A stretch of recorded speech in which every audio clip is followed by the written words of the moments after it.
In today's video, we are in my workout room. The audio might not be the greatest, but I am going to be talking to you about how you can reduce your knee pain. Now, for the last few years, actually for the last 12 years of my life, I've had insane amounts of knee pain. I've had surgery upon surgery, and I've got really bad arthritis in my knees, which is why I've gained so much weight recently over the past year. I re-injured a previous injury in my left knee, and it's flared up to a point where I was very, very difficult, or having very difficult times trying to walk.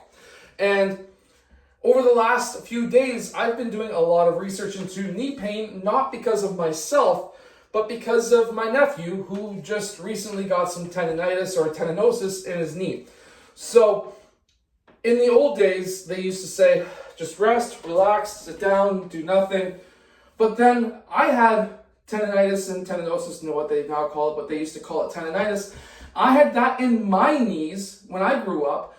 I had Osgood-Schlatter's as well, but I had tendonitis on and off throughout my high school days as well. And they used to say, just rest it and you'll be fine. But if you rested it for a couple of days and you were fine, you came back, you are in worse pain than you were before. Well, now they're saying what you need to do is to continue your sport at a very minimal level, which is instead of going maybe 4 hours a day, go maybe 10 minutes a day, and go very light. And then what they're also saying is to do a thing called isometrics, which I knew about. I have it in a lot of my workout programs that I give to players, but I didn't understand or even know how much of an impact that can have on players who have tendonitis or Osgood-Schlatter's, or even what I've got going on, which is multiple tears in both of my knees that I will never have surgery on because I've given up on it. So one of the best exercises that you can do in an isometric, and I'm not going to be using any bands, I'm not going to be using anything fancy. I've got a workout bench here, and I've got a little bit of weight that I'm going to be using throughout this video, but these are all things that you can purchase for a very small amount of money. Maybe not a bench, but you can use a chair. But the first one you're going to do is just a squat hold. You're going to get to about just beyond 90 degrees, and you're going to hold it 30 seconds, 45 seconds, whatever you feel comfortable.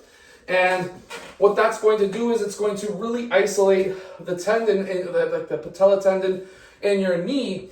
That will actually help the muscles around it as well, help blood flow go through that tendon too. So there's some nutritional facts that you can get online on how you can get better nutrition into your blood flow so that you can heal your tendons and things like that. I'm not going to get into that here.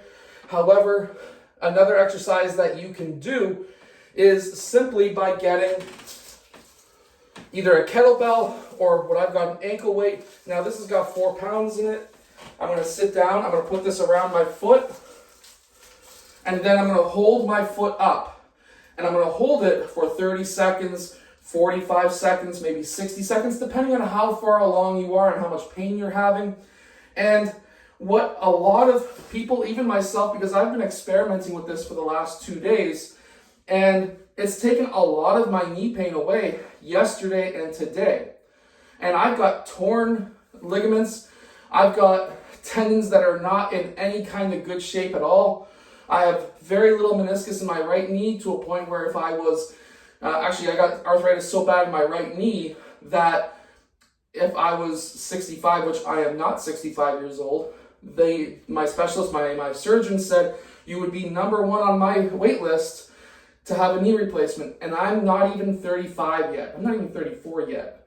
So when it comes down to it, so far, those 2 exercises alone have been helping me a ton yesterday and today.